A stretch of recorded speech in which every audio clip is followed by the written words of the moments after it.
اور اب یہ جو سارے مسائل ہیں اسی کی ایک کڑی ہے.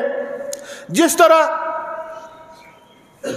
ابھی ہمارے حکمران امریکہ کو سب سے بڑا اپنا دوست سمجھتے ہیں اور تجربہ سے ثابت ہے سب سے بڑا دشمن پاکستان کا امریکہ ہے، اور اس کے ساتھ اسرائیل، ہندوستان مل کر اپنے خریدے ہوئے بندوں کو، خوارج کو، نواسب کو، تکفیری گروہوں کو افغانستان میں بٹھائے ہوئے ہیں اور ادھر سے افغانستان کو ٹھکانہ بنایا ہے اور پاکستان کو نشانہ بنا رہے ہیں.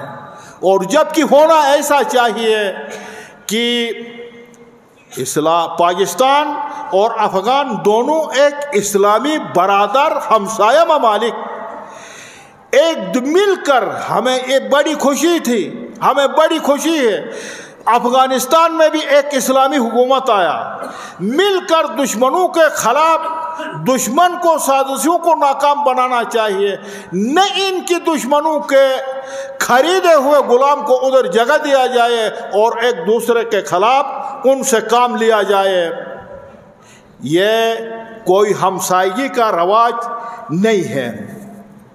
یقیناً اب دیکھیں، اب ہم اپنے جناب علی یہ ایک سلسلہ جو ہے ان فتنوں کا ایک سلسلہ ہے، اگر اسے ہمیں اپنے اس محدود علاقے میں تطبیق کریں تو کبھی یہی فتنہ خوارج کا ایک سلسلہ ہے، کبھی ایک جناب علی ایک فرقہ سے کسی کو جناب علی ابھاریں گے کہ وہ جناب کسی ایک اور فرقہ کی مذہبی مقدسات کا توہین کرے، اور پھر ایک اور فرقہ کو جناب علی اسی کے مقابلے میں کسی اور کو ابھاریں گے وہ اس کے توہین کرے، اور اتنی بات پر بس آپس میں جناب علی لڑتے جھگڑتے، اور مسلمانوں کا قوت اور طاقت جو ہے اسی میں ہی جناب علی خارج ہو جائے. اور یقیناً اس حوالے سے اس علاقہ کے ذمہ دار افراد، ریاست مکمل ناکام ہو گئی ہے، مکمل ناکام ہو گئی ہے. کوئی کسی چیز کی حیثیت ان کے اندر نہیں ہے اور ہر حوالے سے امن قائم نہیں کر سکا، اور اس علاقہ میں سلامتی کو اور آپس میں اخوت کو قائم نہیں کر سکا. ہر مورد میں، ہر جگہ پر یہ حکومت جو ہے ناکام ہے. اور یقیناً اس سے پہلے بھی بتایا گیا ہے، اس سے پہلے بھی عرض کیا گیا ہے، یہ کوئی واقعی ناکامی نہیں ہے. کیوں حکومت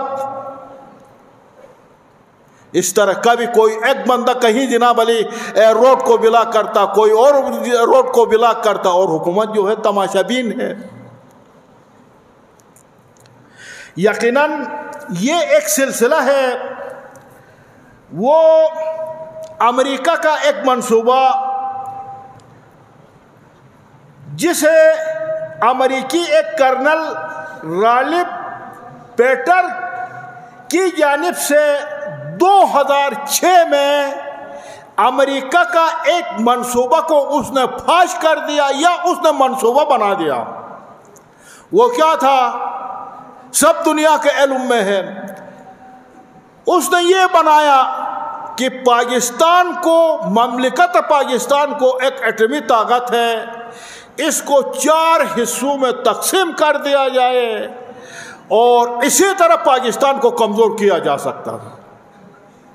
ابھی دیکھیں یہ اس کا ایک سلسلہ ہے.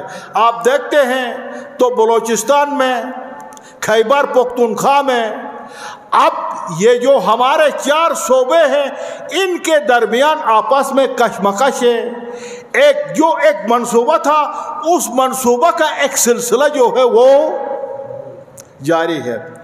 اور ایسے حالات میں چاہیے کہ ملت اسلامیہ کو، اسلامی قوم کو اور پاکستانی قوم کو ہر چیز سے، ذاتی مفادات سے بالاتر ہو کر اور فروعی مسائل کو مسائل سے بالاتر ہو کر جو پاکستان کلمہ توحید کے بنا پر مارد وجود پہ آیا، اور سب مل کر اس فتنہ سے بچنا، پاکستان کو بچانا، اپنے آپ کو بچانا ہم سب کی ذمہ داری ہے۔